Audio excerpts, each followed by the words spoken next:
Oi, gente! Olá, boa noite, né, a todos, né? Bom fim de tarde, bom começo de noite. Como comprometido, a gente está aqui então, né, para esse ciclo, né, sobre a fofoca, que está ficando muito interessante, né? Vocês não acham? Estou achando muito interessante. E a Eita, Renata caiu. Caiu a Renata. Daqui a pouco ela volta, gente. Sobre a fofoca, que está ficando muito interessante, né? E sempre atrapalhada tecnicamente, né? Voltou a Renata. Tá, e assim, gente, ó, quem já está aí, né, acompanhando a live, dá boa noite para a gente saber que vocês já estão aí. E lembrando que a gente aqui criou, né, na quarentena, a Escola da Tenda, para trabalhar educação somática dentro de um contexto de filosofia e ciências humanas, né? Envolvendo psicoterapias, envolvendo sociologia, envolvendo um pensamento sobre o corpo, né? Que foi uma coisa alavancada pelo nosso interesse crítico, né, no legado que deixou o psiquiatra brasileiro José Ângelo Gaiarsa. Deixou, assim, uns brilhantes que a gente encontra, né, no meio dos textos e que a gente vem desenvolvendo, né. E a gente está, nesse ciclo, lendo este livro aqui,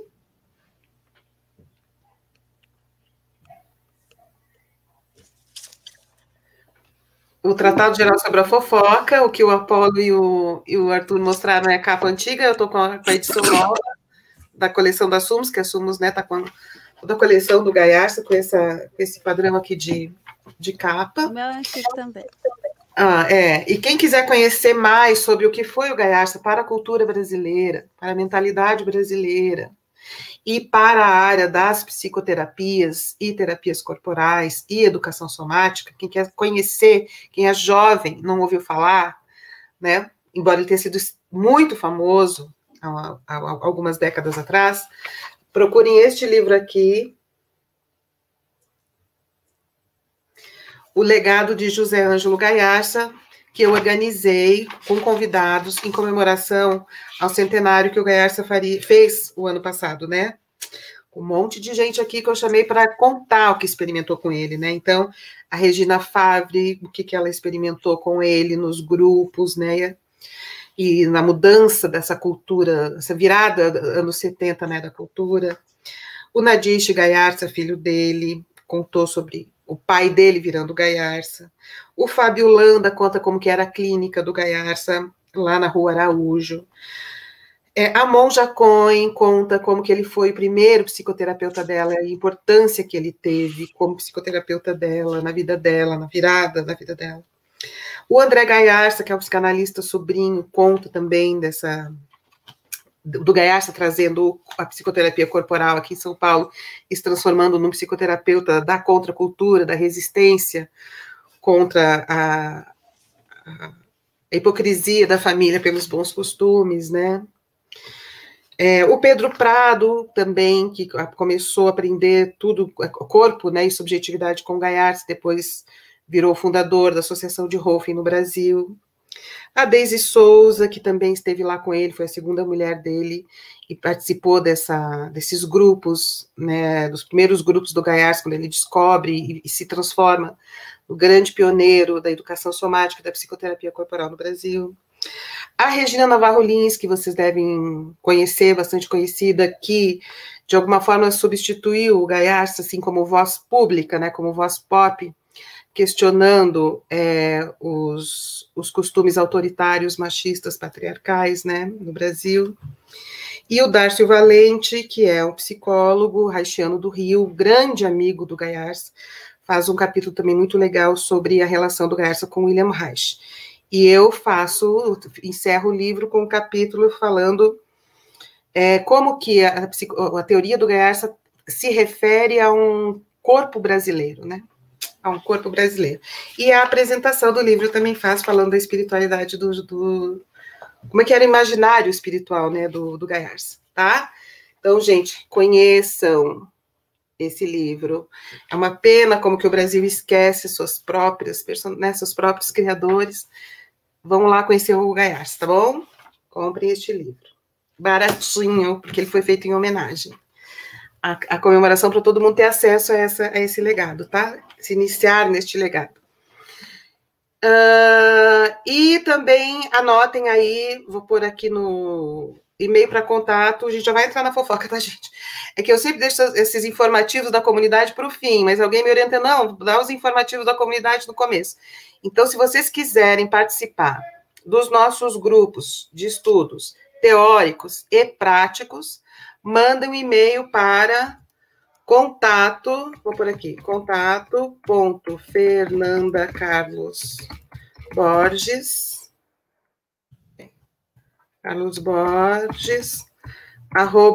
@gmail.com. Tá bom? Porque a gente tem grupos de estudos teóricos, a gente tem grupos experimentais, práticos, e a gente tem a Escola da Tenda com cursos de aulas pré-gravadas, vídeo, se acessa as aulas pré-gravadas, né, sem o horário que você quiser, e estamos planejando mais cursos para colocar lá, então, para vocês saberem que a gente tem um trabalho consistente, né, de aperfeiçoamento que a gente oferece, tá bom? Mas, no final, nós vamos dar mais endereços para vocês nas redes sociais, certo? Momento, como é que chama? Informativos da comunidade. Tá, então, estou aqui com o Apolo França, com o Arthur Gaiarsa e com a Renata Oliveira. Eu estou em São Paulo, o Apolo em São Paulo, a Renata em Minas e o Arthur em Florianópolis. Então, tá bem. Então tá, gente. Boa noite. Dá boa noite aqui pra gente saber que vocês já estão aí assistindo a gente. Então, hoje eu acho que já é o quarto vídeo, né, que a gente vai fazer sobre fofoca. Não é isso? Então, e é o quarto, né? Confirma comigo, é o quarto, né? Exato. É quinto, não é um por capítulo? Esse é o quinto capítulo, mas é o quarto vídeo. É o quarto. O 3 a gente anexou com o 4 ali, né? Tá, e tem um eco aí, tá? Alguém tá com uma janela aberta do YouTube. Alguém comentou e apareceu. Alguém tirou, né? Pôs o som e apareceu o eco. Então fecha a janela do YouTube, tá? Tá saindo? Será que sou eu aqui? Agora ó, apareceu de novo. Tá. Então tá, gente. Então vamos lá. Então a gente tá no quinto capítulo, tá? E a gente, claro, a gente tá falando com base nesse livro aqui do Gaiarsa, mas a gente também pode usar outras referências, né?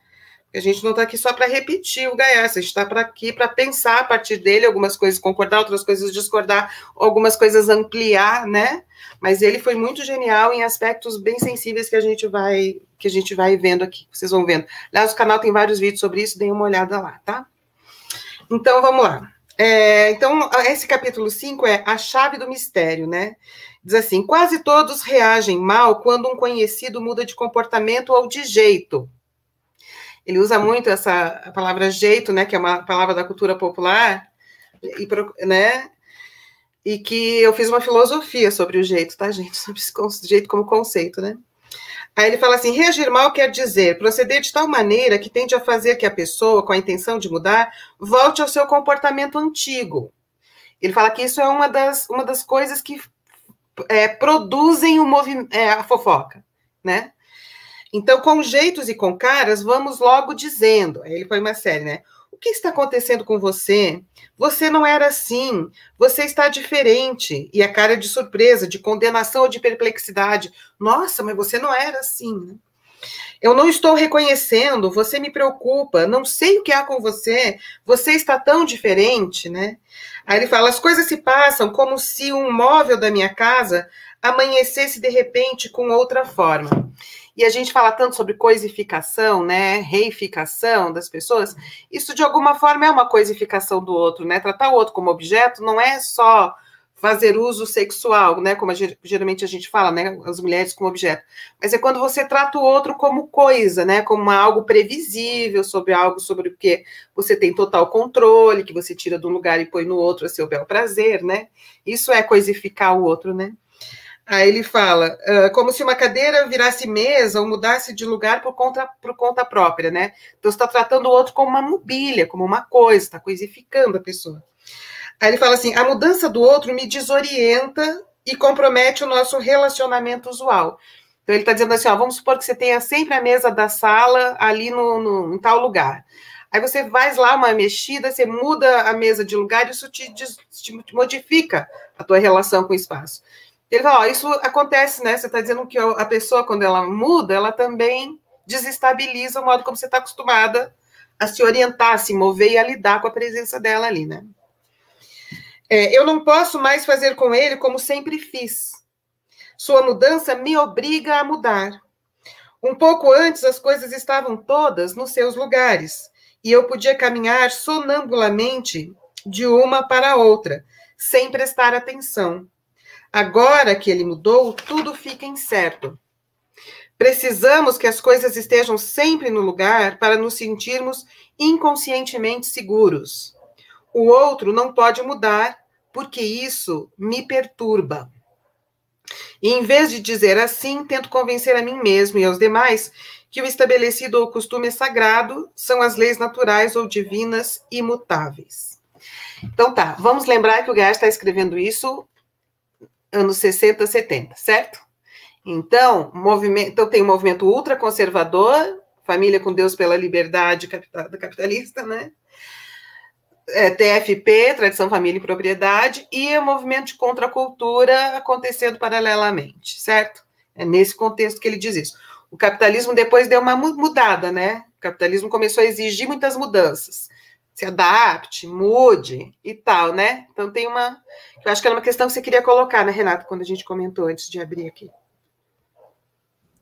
Sim, eu fiquei pensando mesmo nesse capítulo, que é interessante ler esse capítulo, tentando mapear, né, o que é exigido, né, em que momento que eu posso me diferir de mim, em que momento que eu não posso, né, em que níveis, eu acho assim, sei lá, Big Brother, as redes sociais, elas dão uma medida interessante disso, assim, né, de que tem um nível de incoerência que não é aceito, ao mesmo tempo que é exigido que você seja flexível e adaptável. Então, eu fiquei achando que é interessante, assim, não ver como, olha, pode mudar ou não pode mudar, mas em que mudanças elas são possíveis e quais que não são, né? Quais que são vistas com desconfiança e quais que são bem-vindas, né?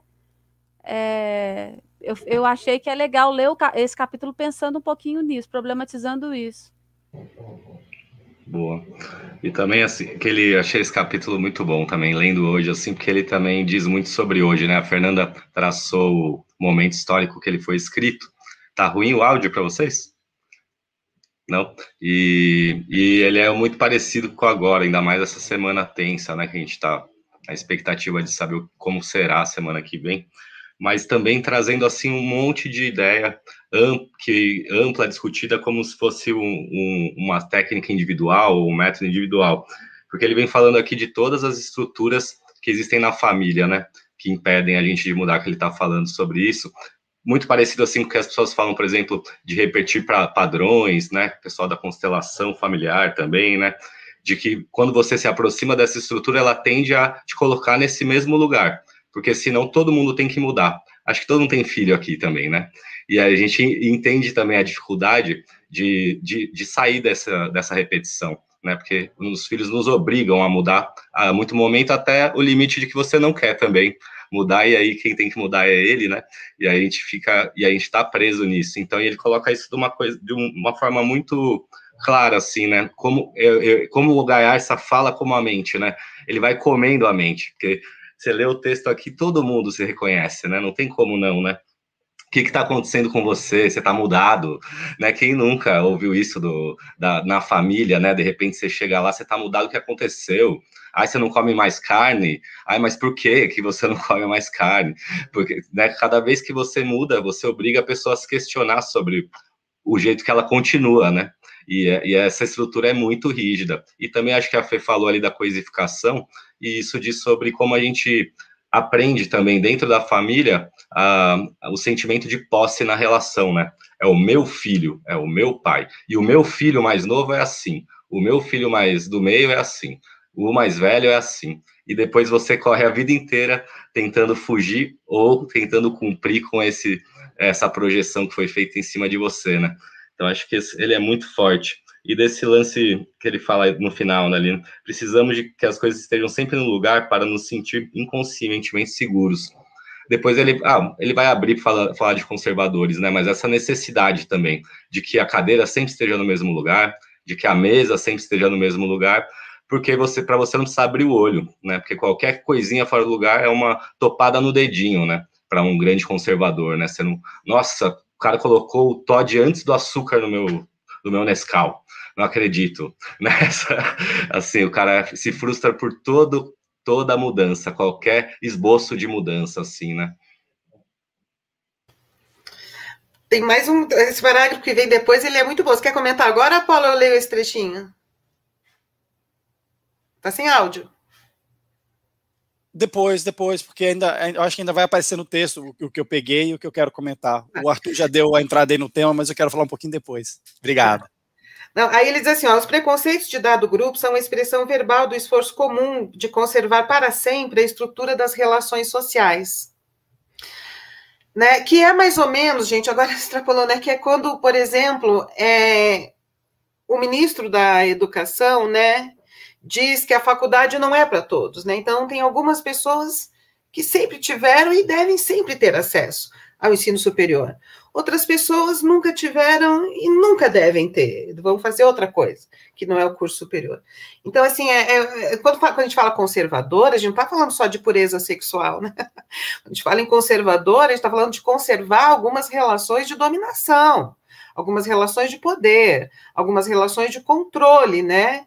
Então, de repente, o que aconteceu? Começou a entrar, né, um monte de jovens negros, mulheres, eu comecei a ter um monte de alunas negras na faculdade, os casais LGBT começaram a conquistar direitos, as mulheres começaram a conquistar a lei contra a violência masculina, machista, e isso foi tirar a cadeira do lugar, né, Arthur?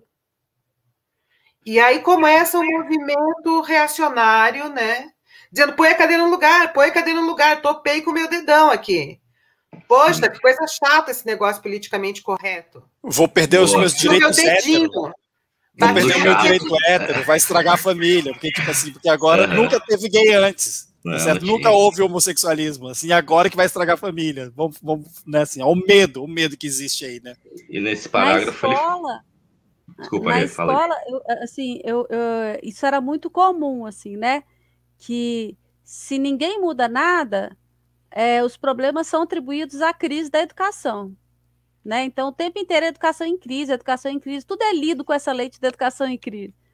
Você propõe uma mudança, dá uma coisinha errada, o problema foi da mudança. Ninguém fala em educação em crise, vai falar só daquilo que foi modificado, mesmo que antes não estivesse funcionando. Né? Isso é uma força de conservação muito grande, né? Ao novo não é permitido o erro, né?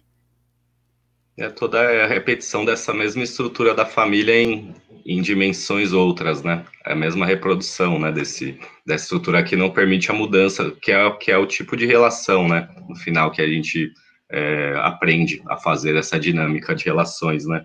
E nesse parágrafo até, né, no final, ele continua falando, ele tá falando, né, sobre machismo e racismo estrutural, né?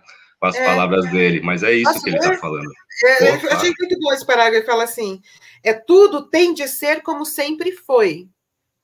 Eu lembro que quando teve aquelas manifestações na Paulista, alguém disse assim, a gente não consegue mais ninguém para trabalhar na nossa casa agora, todo mundo quer fazer faculdade. Vocês lembram? Saiu um vídeo de uma senhorinha reclamando. Quer dizer, tem aquelas pessoas que sempre receberam pouco, tem que continuar recebendo pouco, as que pagavam pouco tem que continuar pagando pouco, as que têm acesso tem que continuar tendo acesso, as que não têm, e acabou, assim, sempre foi assim que é para ser, é isso que eles estão, né? Então, quando a gente fala em conservador, porque o que acontece hoje? As pessoas, como tem uma difamação sexual da esquerda, né, quando a gente fala conservador, as pessoas pensam que a gente está falando de conservação dos valores da castidade, que a gente é contra. Não isso não é o problema, né? Esse é o menor problema.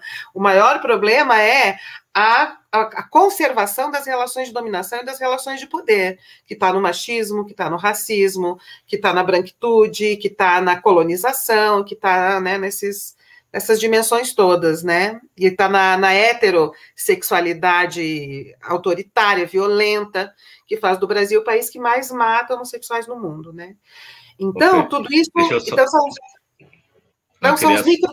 Esses pequenos, essas coisas grandonas, elas se estruturam ali dentro dos pequenos núcleos familiares que reproduzem esse grande, né?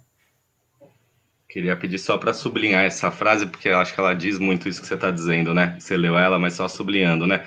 Os preconceitos de um dado grupo são a expressão verbal do esforço comum em conservar para sempre a estrutura das relações sociais, né? Esse é o parágrafo que você terminou agora de ler, né? Então, conservar tudo para sempre como é, né? Assim, deixa, né? a cadeira ali. Deixa a cadeira ali. Se só tivesse ser humano conservador, desde o início não existiria nem a roda, nem o fogo, porque com certeza alguns deles achavam ruim. Não, bom é fazer força. Não precisa de fogo, vamos comer cru mesmo. Aí ele continua muito bom, ele diz assim, é impossível mudar a estrutura das coisas, do mundo e da realidade, assim chamada, a dura realidade, a que subsiste apesar de todos, assim se diz. No entanto, a realidade é um decreto da maioria, e sua dureza provém da intolerância humana. A realidade não é dura como as pedras, ela é cruel como só os homens conseguem ser ou fazê-la. Vixe. A realidade não é dura como a pedra, ela pode ser dura como os homens podem ser, né? É bom, né? É muito chocante ler isso hoje. E eu acho assim, né? O tempo inteiro eu fico pensando nessa questão dessa figura do ressentimento do Nietzsche, né? O tempo inteiro, assim, o fofoqueiro, né, do Gaiarsa, o tempo inteiro me remete a essa figura, né? E aí eu acho interessante demais quando ele fala aqui, né, que quase todos falam o que todos falam. Quem fala o que todos falam sente-se forte. E o Nietzsche fala exatamente o contrário, né? Eu gosto de escolher meus inimigos, escolher bem, né? Eu não vou escolher para inimigo quem já está todo mundo batendo. Para quê? Né? Eu quero escolher o inimigo à minha altura, né? Então, eu acho muito, muito interessante essa questão dessa força, né, que se adquire na maioria. Isso tem sido muito falado sobre essa questão das bolhas, né? De que se você só segue aquele tipo de pensamento, aquele tipo de ideia, você se fortalece porque você acha que todo mundo pensa igual, né? Você só dialoga com pessoas que pensam igual. Então, um tipo de pensamento se fortalece sem entrar no atrito, né, da troca, né, humana, com ideias diferentes. Então, eu achei muito interessante quando ele fala isso, essa questão desse fortalecimento no igual, esse fortalecimento no mesmo, né?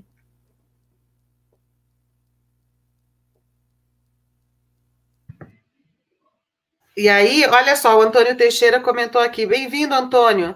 Se você não se inscreve, não está inscrito no canal, se inscreva, acompanhe nosso trabalho aqui, né?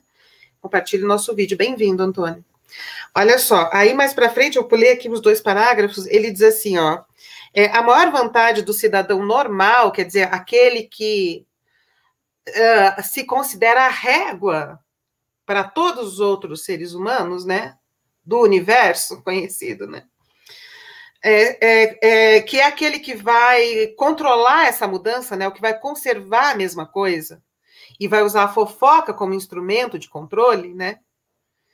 Então, ele está comentando desse fofoqueiro que se coloca nesse lugar do normal. Mas a gente sabe, como disse o Caetano já ensinou para a gente, que de perto ninguém é normal, tá? Mas tem pessoas que fazem questão de fazer essa cena como se fosse, né? Aí, a maior vantagem do cidadão normal, né, que cumpre todas as suas obrigações, é a irresponsabilidade. Por quê? Seguindo a regra de todos ou procurando satisfazer continuamente as expectativas dos que me cercam, não tenho vez para inventar uma solução. Em compensação, não corro risco nenhum. E isso aqui eu acho que é uma influência também do existencialismo no pensamento do Gaiarsa, que era uma coisa muito influente naquela época. Porque se você pega a Náusea, por exemplo, do Sartre, ele fala isso, né? Eu tenho um personagem lá que ele diz assim, ele se remete a todos na terceira pessoa, né? O seu avô, o coronel, nananana. Então, assim, todo mundo se esconde atrás dessa terceira pessoa que é o normal, né? Que é o que deve ser. Então, e o Sartre fala, isso é uma grande irresponsabilidade, porque então ali ninguém decide. Todo mundo faz o que o avô, ou não sei quem, né? O coronel, o homem de bem, a pessoa de bem vai fazer, né? E todo mundo se esconde, se mascara atrás dessas ideias e não assume o que o Gás está falando aqui, né? Não encontra uma solução para as suas vidas que não sejam essas soluções genéricas mascaradas nessa terceira pessoa, né? E aqui, então, a gente já tem que ouvir falando duas coisas. Quando o Gerson fala aqui em si, antes, é uma influência do estruturalismo, do pensamento dele. E aqui já é uma influência do existencialismo, né? Então, ele fica nesse lugar entre as estruturas e a responsabilidade individual, né? O surgimento desse único, desse que se confunde com a estrutura e volta, né? E aí eu acho que ele é nisso que ele se coloca, então, nesse lugar da filosofia, do paradigma da filosofia e ciências humanas corporificadas, né? Que também se colocam como uma base, né, teórica e prática que resolve esses dois lugares. Modo de resolver a interação desses dois lugares, né, da estrutura e também da liberdade. Fê, eu tenho um trechinho aqui anterior, porque só indo para uma parte mais na prática, porque eu achei das poucas saídas, acho que tem no capítulo, porque isso é um assunto que é muito, né, você pode ficar circulando ali, mas é difícil da gente pensar numa saída, né? E aqui ele fala nesse momento assim, o exato seria dizer que existe o meu mundo e o teu mundo, que você se move em um e eu no outro. Não é obrigatório que eles colidam ou se excluam. Eles podem coexistir, mas é preciso muita maturidade pessoal para aceitar que é assim. A maioria das pessoas reage com um grito clássico, morte ou divergente, e faz fofoca. Então, acho que a gente está, né, porque é isso que ele tá chamando muito esse capítulo também, né, para a gente olhar para esse momento aqui, né, porque acho que a gente nunca foi. Então, a Renata acabou de falar também das bolhas, né? Que a gente vive em bolhas, que a gente consegue se convencer de tudo. E olha o Gaiarsa falando isso aqui nos anos 70, né? Assim que era. E a gente vendo isso cada vez mais forte. Mesmo na internet, que teoricamente poderia ser uma estrutura de difusão de conhecimento, de libertação, né? De aproximação, a gente vê essas mesmas estruturas assim, se colocando ali dentro, né? Nesse jogo de poder, né? E mais forte do que nunca, né? E como consegue alcançar limites que a gente tem certeza, às vezes, de uma coisa, porque você viu 40 horas de vídeo falando sobre aquilo, tem artigos científicos falando sobre aquilo, e é mentira, né? Então a gente e ainda uma força de conservação maior ainda, porque, né, você não tem direito de excluir nada. Então é como se você devesse se permanecer igual a você temporalmente de uma forma que é muito louca, né? Porque como que eu vou não diferir de mim, né? Assim, 10 anos. Mas olha, naquele tweet que você postou 10 anos atrás, você falou o contrário, né? Então, assim, esse direito, né, ao esquecimento que tem sido questionados, né, da internet é muito tenso, né, pensar sobre essas questões, porque cria uma necessidade de cristalização insustentável. Raul Seixas. Agora, assim, você tem que se manter o mesmo que habita a forma de olhar daquela pessoa, né? É você na imaginação, na expectativa do outro, né? Sim. Mas como a internet também trabalha com o tempo e a exposição e o seu próprio canal de divulgação, né? A gente pode ver o Felipe Neto como um exemplo de um cara que se transformou à luz da internet mesmo, né? De um reacionário, um conservador, para um cara progressista, né? E hoje em dia ele é até respeitado por isso, enquanto figura pública, né? Então, acho que também tem essa dificuldade, esse choque de gerações, né? Que a Fê falou no começo ali das passeatas também e tal, de 2013, né? Eu acho que está tudo nesse contexto, assim, também que a gente está falando agora, né? Desse choque de geração. De repente, uma geração que nasce como se isso sempre fosse assim, e a gente que se encontra com isso. E não entende tão bem, não assimila tão bem, fica com muito medo, e ao mesmo tempo não entende exatamente o alcance daquela ferramenta, né? Então, mas vamos lá, que senão também... Mas falando nisso, uma coisa que eu vi numa entrevista do Felipe Neto é que ele foi fazer terapia também, foi fazer análise, foi se cuidar, porque assim, ele percebeu que ele amadureceu aos olhos do público, ele começou a fazer aquilo super novo, quase um adolescente, né? E foi maturando aqui na lente, para todo mundo ver aos olhos de todos, né?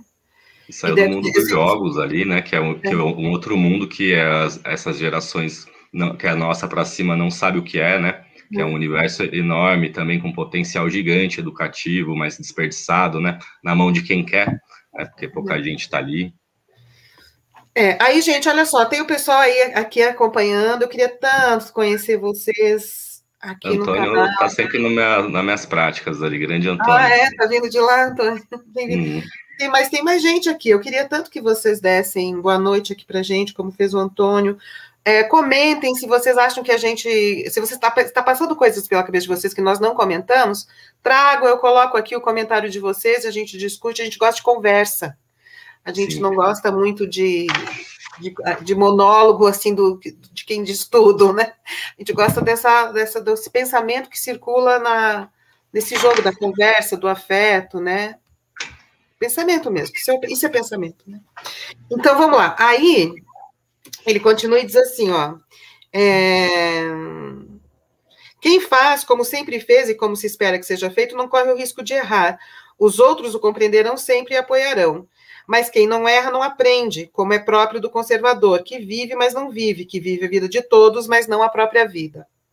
Toda a sua força se concentra na tarefa de fazer cumprir a lei, de vigiar e de fiscalizar, de acusar e condenar toda variação para que seja feita sempre à vontade da maioria uniformizada. Agora, olha só, quando a gente fala de movimento progressista, a gente não está abrindo mão da lei, a gente está se responsabilizando pela lei. A diferença dessa crítica que ele está fazendo de uma pessoa que apenas repete um certo mundo e quer conservar determinadas relações de poder com base numa certa perspectiva da lei, é essa, né? É uma perspectiva da lei ali. Os progressistas também estão na esfera da lei, mas pensando a lei, atualizando a lei, possibilitando que a lei, às vezes, seja mais justa, que responda mais pelas necessidades sociais, pelas necessidades humanas. Então, o progressista não abre mão da lei, ao contrário, ele se responsabiliza por essa instância da lei. Ao passo que alguém que só quer reproduzir não está exatamente... Pode até estar se responsabilizando também, pensando, justificando e tal, mas, na maioria das vezes, está só sendo levado pela repetição e pela dificuldade de pensar, interagir, questionar essa relação com a esfera da lei, né? Ó, o pessoal apareceu aqui. Tô na área, Janaína.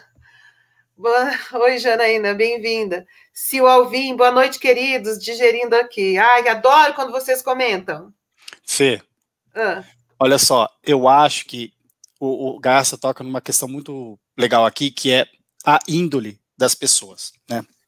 Assim, porque algumas pessoas, eu acho que elas vão ser, no seu cerne, vão ser pessoas que querem que as coisas continuem como elas sempre foram. Outras pessoas vão precisar caminhar por caminhos diferentes. Eu sou essa pessoa que eu preciso caminhar por um caminho diferente, eu sei que a Renata é uma pessoa que precisa caminhar por um caminho diferente, eu sei que a Fernanda também é, e o Arthur também. A gente não se enquadra nesses lugares, assim, a gente procura formas diferentes de se empreender.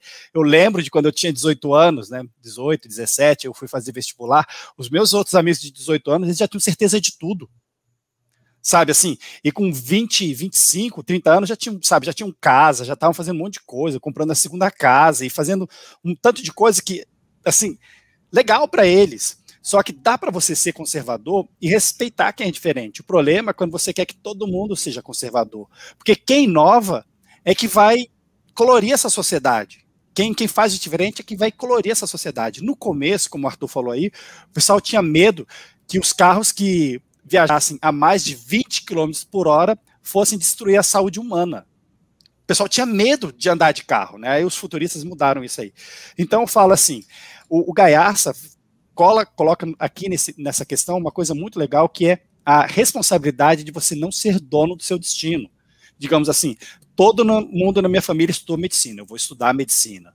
Aí você já vai ter um consultório para você. Para muitas pessoas, esse vai ser o caminho, mas outras pessoas vão viver nesse lugar aprisionadas, massacradas pela fofoca. Você pode existir nesse lugar assim, que maravilha, tá tudo certinho, tá tudo quadrado, porque a pessoa precisa do quadrado, outras pessoas já não vão precisar do quadrado, né?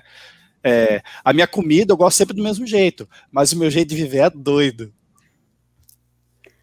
Mas só um comentário como, assim, aí também uma pergunta. A ideia de índole, ela não é complicada nesse sentido? Porque ela não supõe uma permanência? Essência da pessoa. Mas então, essência é a mesma coisa. Assim, essência é um termo muito complicado, perdão. Essência da pessoa. Mas eu digo assim... A gente sabe do que você está falando, mas assim, eu queria só provocar para falar assim, como que a gente pode falar? É verdade, obrigado. Qual que é o nome disso, gente? Chama o temperamento. Temperamento mais caráter igual a personalidade, que é um pensamento haitiano, né? Eu já acho que isso chama... aquela coisa que a pessoa tem jeito por aí, viu? Diz um jeitinho de cada um, tem gente que fala assim também. Olha, vamos fazer um dia, a gente podia fazer um dia uma conversa só sobre essa questão da essência, que eu acho um grande problema e é muito interessante. É tenso, é verdade. A gente pode conversar sobre isso de um jeito muito sério e muito legal, né? Vamos voltar a isso um outro momento. É que tem que tomar muito cuidado. Aliás, tem um vídeo aqui, tá, gente, no canal, sobre isso, uma edição de um dos nossos encontros do grupo de estudos, né, que a gente está lendo a filosofia do jeito. Procurem aí, mas a gente pode fazer um vídeo só sobre isso. Mas aí, assim, sobre o que você estava falando de conservador, Apolo, você diz assim, que é o que você estava comentando antes, o Goiás diz assim, o maior erro do conservador é acreditar que todos os conservadores são iguais entre si. E também, às vezes, é um erro nosso, né? Achar que todos os conservadores são iguais entre eles, ou que todos os progressistas são iguais entre si, né? Mas essa ideia de eu me identificar com esse terceiro, né, com ele, é ainda mais forte, né, no sentido de produzir na nossa imaginação a ideia de que são todos iguais, né? Quando todos se submetem a este ele, né? Que todos os conservadores são iguais entre si, né? O cidadão de bem, a pessoa de bem, né? E que todas as pessoas devem proceder do mesmo modo. Aí ele vai dizer que não é bem assim, ele vai explicar que não é assim. E aí, como é que... Então, daí ele fala, então o conservador faz fofoca sobre os divergentes, porque estes comprometem todo o seu sistema de segurança, que é aquela questão que a gente falou no início da cadeira, fica no lugar dela para você não dar uma topada e machucar o dedão, né? E o dedinho. Aí a maior arma do conservador é a fofoca. Basta ver o que a gente está vendo. Gente, basta ver. A gente já falou sobre a Manuela Dávila aqui, né? É impressionante o que estão fazendo com a Manuela. Eles põem no corpo dela umas tatuagens que ela não tem, dizendo coisas que ela não disse, e publicam como se fosse verdade, fazendo que as pessoas odeiem ela. Disseram que o Haddad ia fazer uma lei para estimular incesto, para deixar de ser tabu. No dia que tiram isso, qualquer pesquisa, você vai ver que isso é mentira.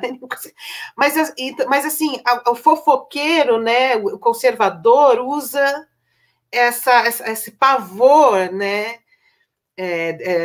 usa a depreciação, né, para destruir o concorrente, o inimigo, que eles consideram inimigo, que está destruindo aquele mundinho tal como ele conhece, né, e não sabe conviver com o outro como diferente, né? Não é porque como conservador sempre vai ter uma moralidade muito rígida, né, muito quadrada, né, um superego muito quadrado. Então qualquer coisa que chegar ali que chegar a ameaçar, né, essa estrutura, ele vai reagir com força. E também porque o Garça, lembra que a gente terminou o último capítulo, ele falava os guardiões da moral e dos bons costumes, né? Ele chamava, né, esse pessoal que acha que é a régua, né? Eu acho que essa frase entra no mesmo lugar quando eu digo que é normal aos olhos de quem, né?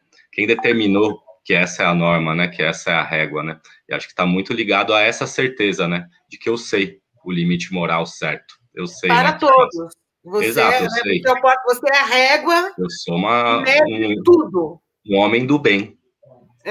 Homem definitivamente do bem. Então eu sei qual é a régua. Pedagogo do universo também é bom, né? Pedagogo do universo. Nosso astrólogo, Marco. Nem falar o nome desse cara. Aí diz assim, as sociedades criam tipos de personagens que todos procuram imitar. Então, essa questão da imitação também está bem presente, né? Imitação desses esquemas motores reificados, que são formas de comportamento e que correspondem a identidades socialmente construídas, né, para o outro e tal, e que tem uma vida um pouco própria, assim. Isso aí também é uma das coisas da antropologia corpórea e que está o tempo todo no Gaiarsa, né? E quando a gente entende essa antropologia, a gente entende melhor também o que ele estava vendo, né, e querendo dizer, né? Ô, Fê, uma pergunta nesse sentido. Você acha que pode dizer também que as expressões populares, assim, os ditos populares, eles entram nessa mesma linha, assim, né? Encerrando uma tradição, assim, levando isso para frente de forma de fofoca, da mesma forma que o jeito, né, que você acabou de falar, né? Tem o jeito certo, então, de agir o homem do bem, né? Tem o jeito certo de fazer. E também tem o dito certo para ele. É que tem muito dito popular que tem uma sabedoria incrível, né? Então depende, né? Não sei qual dito, né? Tem alguns que são para manter as coisas como estão, tem outros que é uma sabedoria popular. Tem tanto dito popular bonito também, né? Então, pode ser bonito, né? Mas porque ele tende a reproduzir algo, né? É uma ideia. Quando é bonito, não é nesse sentido, assim, eu não sei, tá, Arthur? Porque eu acho que tem muitos ditos populares diferentes. Mas, assim, nós, humanidade, pensamos a nossa condição, né? Que é uma condição universal, que somos um corpo universal, mas também é uma condição naquela sociedade, naquele mundo, porque a gente também é cultura, né? Então, tem alguns ditos populares muito interessantes, assim, que falam sobre a condição humana, né? E que se reproduzem em várias culturas, e que é popular, né? Ninguém sentou numa grande biblioteca e ficou lendo 1000 filósofos para concluir aquilo, mas é uma sabedoria popular, né? E tem alguns outros ditos que são para conservar aquele mundo ali específico, aquelas relações de poder específica, então depende, né? É isso que eu quis depende, dizer. sim, mas só refletindo sobre isso, que eu tenho percebido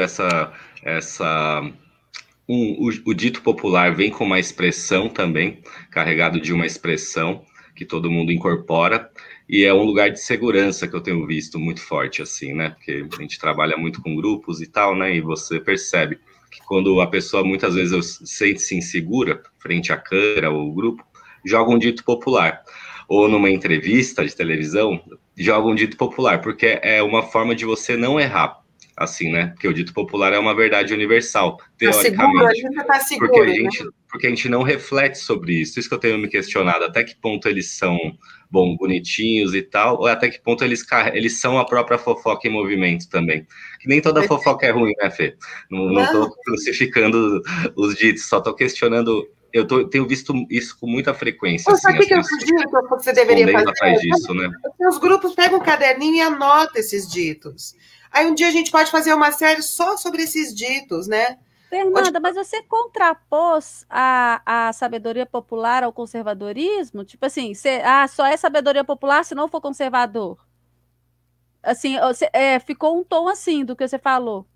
Tipo, tem muita sabedoria popular extremamente conservadora também, e não deixou de ser sabedoria popular, né? Sim, Não, é que eu quis dizer assim, o que eu vou dizer? Eu entendi diferente. Me dá um exemplo, Renato, dá um exemplo aí. Oi? Dá um exemplo. Vou dar o primeiro que eu pensei aqui, muito riso, pouco juízo. Então, eu já não coloco isso. Se eu fosse fazer meu caderninho de sabedoria, eu não incluía. Porque eu acho que o preconceito contra o riso é uma coisa cristã, medieval e inquisidora, que achava que riso é coisa da bruxa, do demônio, de Satanás, entendeu? Para tirar os homens da seriedade, do sofrimento, da libertação. Então, para mim, não é sabedoria. Um dito desse, eu não vejo sabedoria. Eu vejo machismo, eu vejo poder, eu vejo um controle muito terrível que foi exercido ao longo de alguns séculos sobre as pessoas, entendeu? Mas vamos tentar pensar em um que seja progressista, então. Tô tentando Mas vale um gosto. Oi? Mas vale um gosto. Esse é ótimo. Esse eu não conheço, mas vale um gosto? Mas vale um gosto. Mas olha só. Ele completa assim, mas vale um gosto que um vintém ou 10 vinténs, não sei. Mas ele tira da moral. Tipo assim, olha, eu tô a fim de comer, sei lá, uma barra de chocolate nesse momento, eu sei que eu não devo, tal, mas vale um gosto, né? Eu adoro. Do chão não passa. Do chão não passa, não sei. Diga aí, Paulo. Olha só. Exu acertou um pássaro ontem com uma pedra que jogou hoje. Lindo. Documentário Esse é o da pessoal, fala do documentário. Não lembro do documentário, não. Isso é a base do documentário do Emicida. Todo o documentário do Emicida. Sim, mas isso é coisa do candomblé, né? É o amarelo. É coisa do candomblé. É coisa do candomblé. Tem um outro ditado aqui, ó. Quando o rato ri do gato, há um buraco por perto. Ótimo. Você vê como é sensório-motora, né? É muito sensório-motor essa sabedoria aí. Quando o gato sai, os ratos fazem a festa. Eu adoro essa. Então... Eu não sei porque me assumir rato. Só se for no horóscopo chinês, né? Pra ficar fino. Mas a gente podia um dia, né, fazer uma série aqui com vários dias. Aliás, gente, deixa eu contar para vocês. Eu vou fazer um programa novo, né? Vocês viram que o Fabrício, né? Peraí. Agora estou com mil coisas na cabeça. Será que é o Fabrício, né? Deixa eu ver aqui. Só garantir, porque eu tô correndo o dia inteiro, eu tô com medo de errar o nome, né? Mas não tô errando, não. É isso mesmo, mas eu vou confirmar. Não, é o Fabiano Ramos. Vocês viram que o Fabiano, eu confundi com o Fabrício Fabiano, tá vendo? Ainda bem que eu conferi. Tá bem perto. O Fabiano Ramos, que fez o doutorado na USP sobre filosofia transperiférica, né? E hoje está trabalhando como professor visitante lá no FABC, na Faculdade de Filosofia. Ele esteve aqui, conversou com a gente sobre isso, e depois segui continuando conversando com ele, e nós vamos fazer aqui no canal também uma série de vídeos sobre filosofia das quebradas, filosofia e essas expressões da quebrada. Como que em algumas expressões da moçada periférica, transperiférica, tem uma intuição filosófica boa, forte, né? Então a gente vai fazer sobre isso uma sériezinha aqui no canal a partir da semana que vem. Acho que será terça-feira à noite, certo? Tá, então é mais ou menos um pouco do que a gente está fazendo aqui, mas pegando... Agora a gente estava vendo coisas mais antigas, né? Com ele vai fazer uma coisa mais nova, né? E, gente, olha só, nós vamos fazer uma oficina sobre a fofoca na vida, é uma coisa séria. Dia 18, um grupo pequeno, se inscreva...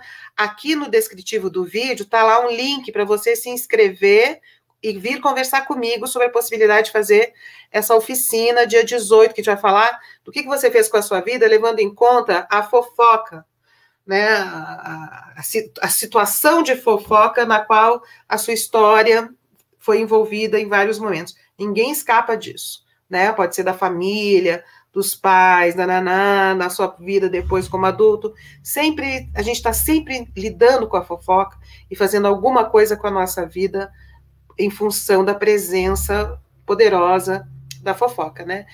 E vamos certificar, tá? Vai ser uma oficina com certificação. Então, venham conversar comigo dia 18. Vejam aqui no link do descritivo, se inscreve lá, nessa inscrição você vai colocar o seu e-mail e o seu WhatsApp, daí eu entro em contato para inscrever você na oficina.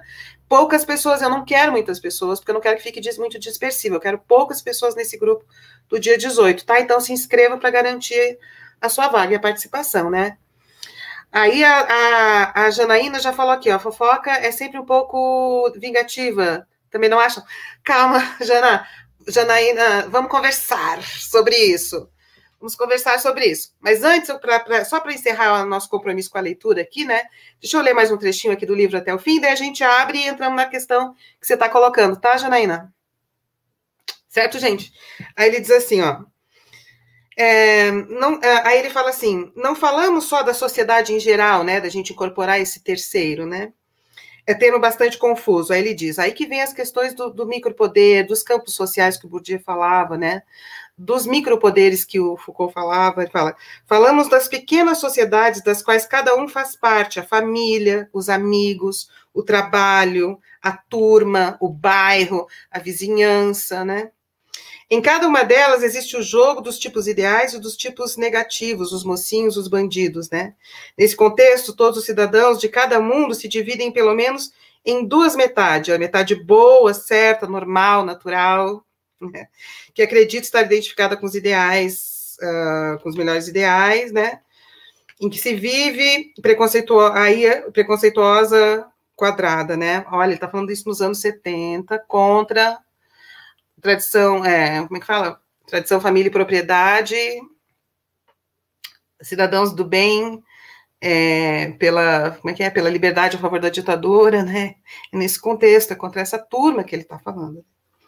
Aí ele fala outra metade que é a má, que é errada, que é contrária à natureza. Quer dizer, essa coisa do contrário à natureza está ainda hoje, né? Quando a gente vê, por exemplo, pastores dizendo que a heteronormatividade é normal, é natural, e a homossexualidade não é normal e natural, então são errados, são pecadores, são perversos. Que o natural, que o normal é a mulher ser submissa ao poder masculino, ao poder do homem, que fora disso é errado, é mal, é feminista destruidora da família, dos valores de Deus e papapá. Então, voltou esse discurso aí, de um jeito específico hoje, né? E que enfim, então tem, que é uma polaridade que ele coloca aqui, quando a gente lê parece ingênua, né? Mas que é uma polaridade que a gente está vendo hoje aí, como expressão dessas identidades, né? De quem é quem, né? Como se olha o outro, né? Se olha assim, com essa simplificação, né? Embora a realidade não seja tão simplificada assim. Aí ele diz, a fofoca oficial é dos quadrados contra os marginais. Então ele está dizendo que, né? A fofoca oficial, a legítima, aquela boa, né, aquela do cidadão de bem, aquela que o pastor fala no púlpito da igreja, o pastor bolsonarista, bolsolavista, né, esse é o oficial, ele fala em nome do bem absoluto, que ele sabe a verdade, né. No contrário, mas o contrário também existe, ele diz, né, é possível o contrário, fofoca ao contrário, embora essa primeira seja aquela que está legitimada pelo poder estabelecido, né? Aí ele fala, a desgraça é que o contrário sempre existe, também existe, né? E é bom não ser ingênuo dentro dessa rede diabólica. Também os quadrados fazem fofoca contra os quadrados, né? Porque eles são iguais. Aliás, muito engraçado, né? Depois que o Bolsonaro foi eleito, toda aquela turma que elegeu ele começaram a se matar, né? Se destruir entre si numa rede de fofoca terrível, né? Vocês lembram disso? Bolsodória, né? Bolsodória, MBL, a loira lá, a Joyce Hasselman, começou a ser vítima também de um monte de meme escroto, machista, horroroso, quando ela era mesmo antes, se colocava contra as feministas, enfim, o Bolsonaro se elegeu, eles começaram uma fofocalhada entre eles neste nível, de colocar o rosto dela no corpinho de uma porca, esse tipo de coisa, né? Aquela fofoca mais ralé, né? Possível. Difamação sexual, né, Fê? Sempre, né? É na impotência que a gente se pega ali, né? Sempre o grande macho, o potente, esse infalível, imbrochável, incomível, ele tá querendo disfarçar, né, esse medo que ele tem, né, de perceberem que ele não é tão potente, né? E aí ele vai falar sobre o quê? A sexualidade do outro, né? Porque é refletindo o quê, né? Refletindo a impotência dele, né? Só para finalizar o texto aqui que tem... Você falou como é que é? Imbrochável, incomível e imparável, sei lá. Alguma coisa assim. Enfim, eu gostei do infeliz deve ser. Idiota existe? Só porque eu acho que o fim do texto aqui é muito Gaiás, assim, nesse lugar do deboche, né? Eu acho, né, que ele continua ali, né? E viva a humanidade, se ela conseguir sobreviver, né? Tipo assim, ele falou assim, e se ela conseguir sobreviver, né? Ô, Fê, se quiser, eu separei um outro texto do Gayarsa quando eu estava lendo esse, porque ele me lembrou, eu li esse capítulo e lembrou. Não sei se você quer responder a Janaína primeiro ali. Olha, Janaína Gaia, olha só, eu queria que você procurasse aqui no canal um vídeo que eu fiz sobre vingança, sobre o conceito de vingança no contexto da educação somática e da terapia corporal e da filosofia corpórea que a gente trabalha, tá? Dá uma olhada, porque porque a vingança nem sempre tem essa conotação do vingativo no sentido do mesquinho, né? Ficou preso ali e vai ali aprisionado, né? Naquele buraquinho, né? A vingança, a palavra, tem que lembrar que ela também vem do vingar, né? Sabe quando os antigos falavam? Aquela plantinha estava seca ali no vaso, mas daí caiu uma chuva. Por que a plantinha vingou? A plantinha ia ser destruída, ela estava quase morrendo, mas ela vingou. Os antigos falavam assim, né? Então, nossa, aquela criança nasceu tão fraquinha, será que vai sobreviver esse bebê? Nossa, vou começar, nossa, eu dei tal chapa, o bebezinho vingou, virou um menino lindo e tal, né? Então, o vingar-se é conseguir sobreviver também, né? Apesar de situações adversas, né? Quais são os recursos que você usa, que você tem para vingar-se? No contexto que a gente trabalha, que eu trabalhei, que na filosofia do jeito, que eu coloco na filosofia do jeito, né?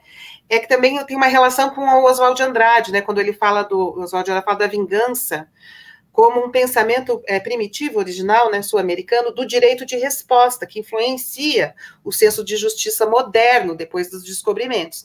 Então, o que é a vingança como direito de resposta? Então, por exemplo, os patriarcas machistas difamaram as mulheres ao longo de milênios. As mulheres são bruxas, as mulheres são depravadas, as mulheres que estragam a humanidade. Hoje está tendo revoluções ultramachistas que não permitem que as mulheres mostrem os olhos, porque pelo olhar a mulher se torna um ser perigoso. Tem uma tremenda fofoca, milenar, horrorosa, contra as mulheres para manter a mulher num lugar de submissão, de controlada, e ter um inimigo ali que justifique a causa divina, né?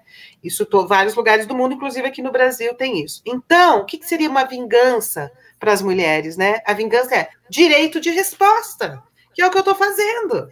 Nesse momento, eu exerci uma vingança, porque eu estou exercendo o meu direito de resposta contra esse tipo de pensamento que faz da mulher um ser inferior, perigoso, uma coisa estranha, com a qual os homens sequer conseguem se identificar e dizer, pô, é humano igual eu. Não, é outro ser. O que será que querem as mulheres, né? Quem é que faz essa pergunta? Alguém tem que estar tão distante da humanidade da mulher para fazer essa pergunta. A mulher foi construída como um outro monstruoso, né? Perigoso. Então, ao fazer essa resposta, eu estou exercendo o meu direito de vingança como direito de resposta. Entende, Janaína? Então, e a vingança como desejo, né? Então, também tem essa teoria, né? Procure esse vídeo sobre a vingança aqui. Existe uma forma de a gente entender o movimento do desejo como movimento de necessidade de resposta, né? A vingança como desejo de vingança, né? Ou seja, o desejo é destino. Então, assim, o destino é vingar-se. Então, o destino das mulheres é vingar-se com relação à difamação machista. Certo? Então, é muito interessante essa questão da vingança. Eu sugiro mesmo que vocês procurem um vídeo aqui no canal sobre isso, que é uma síntese de quando a gente discutiu isso ali no grupo de estudos. Certo? Tá, olha só, quem está vendo o vídeo até agora, curta o nosso vídeo, compartilhe o nosso vídeo, dá oi aqui para a gente no chat, né? E venha para os nossos trabalhos teóricos e práticos, tá? Eu queria ler um texto, Fê. Isso. Que eu pensei, porque, bom, enfim, eu não... Boa, a sua resposta foi boa demais para falar alguma coisa agora. Eu ia falar sobre a vingança, mas vou passar. Mas só lembrando, assim, esse texto é a chave do mistério, né? E ele começa falando sobre a impossibilidade, né, as estruturas que nos impedem de mudar, né, como os conservadores e a própria família e a própria estrutura social vai impedindo a gente de mudar. E eu sempre relaciono isso, né, nessa dinâmica dos corpos com a dinâmica da opressão, né? E aí me veio esse texto aqui que eu acho paulada do do Gaiarsa também, que está no Respiração contra a Opressão, está na Respiração, Angústia e Renascimento. Só um segundinho. Vou achar ele aqui. Você vai procurar aí? Estava na janela errada, mas está aqui, ó. Então eu vou ler. Ele chama O Direito de Respirar. Então ele fala assim: nenhuma Constituição e nenhuma revolução jamais pensaram em garantir o direito de respirar. Nenhum direito é mais necessário, pois vivemos o tempo todo sufocando uns aos outros. Você me sufoca sempre que não posso dizer para você o que faço, o que sinto, o que penso. Sempre que preciso controlar minha voz, meus gestos, para que você não perceba minhas intenções. Sempre que me ponho a justificar o que faço frente ao meu juiz interior, que é você. Sempre que reprimo meus desejos, porque todos vigiam a todos, para que ninguém faça o que todos gostariam de fazer, o que seria bom para todos, que todos fizessem, amar, dançar, cantar. Minha vingança é fazer o mesmo com você. Por isso, digo que vivemos todos nos sufocando, e que jamais se pensou em garantir para todos o direito de respirar. Nós nos negamos o mais fundamental dos direitos, o de viver. Por isso, vivemos sufocados, angustiados, infelizes. É preciso renascer e é possível renascer. Um manifesto do Gaiarsa. E lembrando que o direito de respirar é o direito de falar. A fala está ligada à respiração. Né? O direito de respirar também é o direito de resposta, também é o direito de falar, né? Ele fala ali, né? Sempre que você não deixa eu falar, né? Sempre que você inibe meu gesto, né? É o sufocamento. E depois ele fala até da vingança ali no final. Ali, olha, a gente está se vingando errado, né? Ele está usando a palavra vingança. A gente está se vingando desse jeito, errado. Repetindo a mesma coisa, melhor. Projetando no outro tudo que foi reprimido na gente, né? Passando, reproduzindo isso ad eternum. Muito bem, olha. Já foi 1 hora certinho, gente. Então, olha só, procurem a gente lá no Insta, Escola da Tenda, lá no Insta. Quem quiser. Esse livro aqui você vai amar. Chama Asfixia, do Franco Berardi. Você vai amar esse livro. Você precisa ler. Eu estou apaixonadíssima por ele. Momentos dicas bibliográficas, né? Ó, sobre vingança, o último capítulo desse livro aqui, que eu já falei para vocês, da filosofia do jeito, né? O meu jeito filosófico de entender uma parte do legado do Gaiarsa. O último capítulo fala sobre essa questão da vingança, tá? Se Alvin e Janaína, Gaia, que vocês comentaram, né? Gostaram? Está aqui no último capítulo desse livro. Quem quiser entrar em contato comigo para participar dos nossos trabalhos teóricos e práticos, manda um e-mail para contato.fernandacarlosborges@gmail.com. Participar dos grupos de estudos. Dá uma olhada nos 2 cursos que estão lá no escoladatenda.com, põe na barra do Google escoladatenda.com. Tem 2 cursos, mas já estamos preparando os próximos. É que demora para fazer cursos com vídeos pré-gravados, é um troço que demora, mas já estão saindo novos cursos, tá? Aqui o Apolo também deixou um recado para vocês. Busquem @somar_t no Insta para as práticas corporais, Escola da Tenda também no Insta.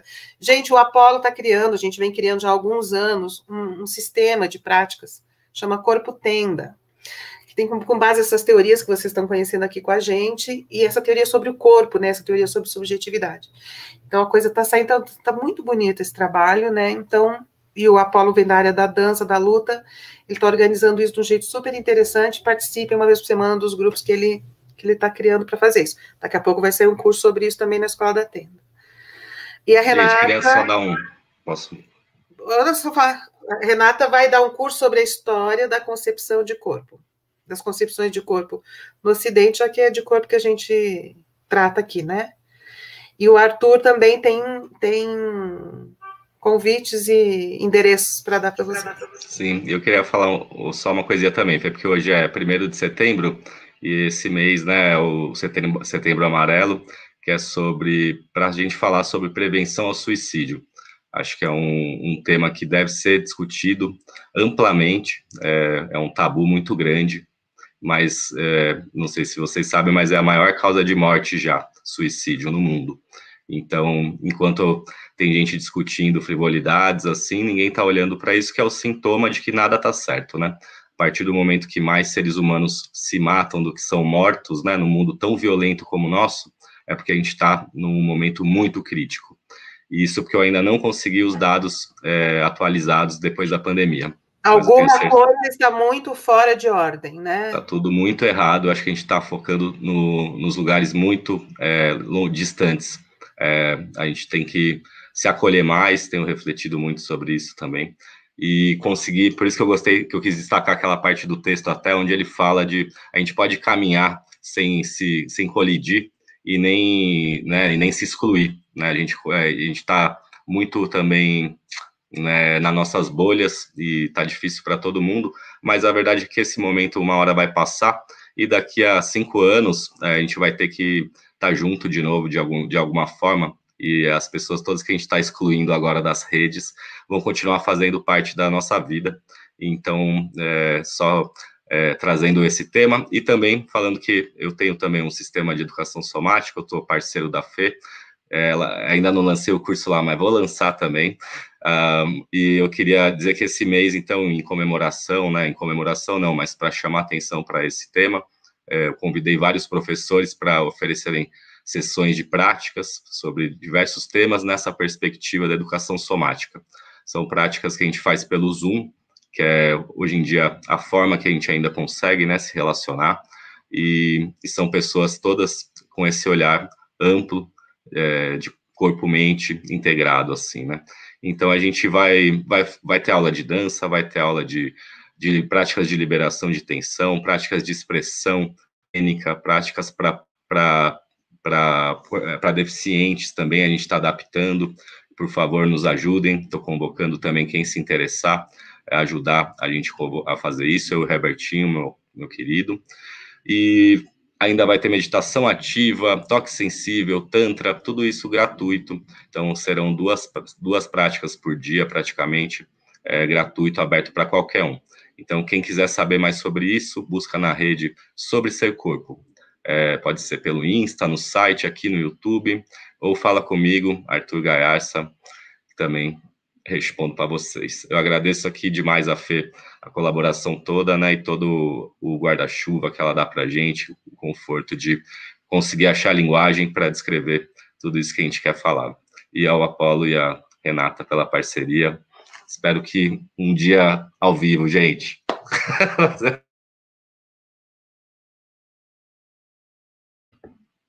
Fofoca e suicídio é uma das razões. Quer dizer, uma pessoa, quando ela deixa de fazer parte, ela se sente excluída socialmente, porque a fofoca destruiu a possibilidade dela ser aceita, amada e integrada no mundo, isso é um dos motivos, uma das coisas que derrubam uma pessoa ao ponto dela assim, então eu não quero, então eu não faço mais parte desse mundo. Então, eu desligo, né? A fofoca, então, ela é muito pesada até nisso.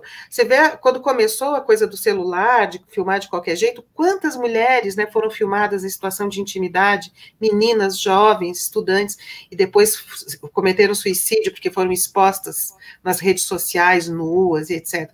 Isso é fofoca, isso é destruição de uma pessoa pela fofoca, né? Então, a fofoca, ela é muito perigosa, tá, gente? Então, quem tem uma história assim, quer elaborar essa história melhor comigo, vem. Vão ser poucas pessoas justamente para poder elaborar, porque a gente tem ciência, noção do quanto que a fofoca ela pode ser realmente perigosa e destrutiva. Dia 18, vai aqui no descritivo do vídeo, clica ali no link, se inscreve e começa a conversar comigo para a gente concluir a inscrição e levar isso a sério, né? Tá bem? Abraços a todos, gente. Pessoal do chat, muito obrigada pela participação, né, por estarem aqui. E a gente vai se falando. Então, semana que vem voltamos com a fofoca. Olha, domingo agora vai ter o Barraco Filosófico sobre experiência e poesia com Léo Gonçalves. Ele vai falar sobre essa relação entre experiência, pois ele é poeta, tem livros de poesia publicados, lançou um livro recentemente sobre isso. E ele é um cara ele ia falar sobre poesia e negritude, mas daí ele me ligou ontem, que ele acha que a experiência vai trazer outras coisas que ele está querendo trazer, incluindo a negritude, tá? Domingo que vem. E terça-feira que vem, acho que vai ser na terça-feira, vai começar, então, essa coisa de filosofia na rua. A gente vai filosofar sobre as expressões da moçada, da periferia, expressões contemporâneas, que a gente entende, né, o Fabiano e eu, que tem intuições filosóficas muito poderosas, tá bem? Na gíria, tá? Tchau, gente. Beijos a todos no chat. Boa noite, gente. Tchau, gente. Valeu. Falou.